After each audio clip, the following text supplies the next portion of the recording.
Hello students, இப்போ நம்ம class 11 business mathsல first chapter matrices and determinants பார்க்க போறோம். இல்ல example 1.20, 1.21, 1.22 பார்க்கலாம். Example 1.20 solve by using matrix inversion method. So first இதுல இருந்து matrix formula எழுதுறோம். ax equal to b, x equal to a inverse b. ஏன்றது ஒன்றும் இல்லை, இந்த xy பக்கத்தில் இருக்கிற நம்பர்ஸை மட்டும் எழுதணும்.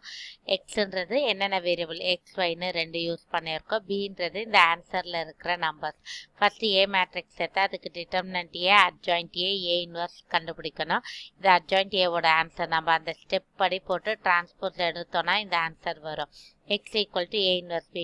மோஸ்ட்லி இங்கே இருக்கிற நம்பரில் டிவைட் ஆகிற மாதிரி தான் இங்கே வந்து நம்பர்ஸ் வரும். அதாவது இங்கே இந்த நம்பர்ஸ் தான் கண்டிப்பாக இந்த டேபிளில் டிவைட் ஆகிடும். x வந்து 3, y -1. இதை இந்த ஈக்குவேஷனில் எதில் போட்டு பார்த்தாலும் நமக்கு ரைட் ஹேண்ட் சைடு வர ஆன்சர் கரெக்டாக வரும். எக்ஸாம்பிள் 1.21 இதே மூணு ஈக்குவேஷன் வச்சு ஃபர்ஸ்ட் மேட்ரிக்ஸ் ஃபார்மில் எழுதுகிறோம்.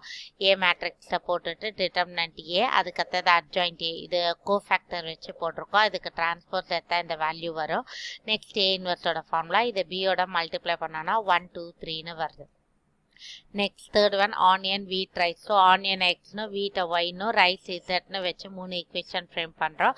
அதை மேட்ரிக்ஸ் ஃபார்மில் எழுதிட்டு டிட்டர்மினன்ட் ஏ ஃபைண்ட் அவுட் பண்ணுற 15 வருது.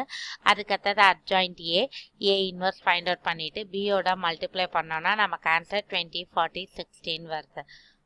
ஸோ இப்போ நம்ம எக்ஸாம்பிள் 1.20, 1.21, 1.22 பார்த்துருக்கோம்.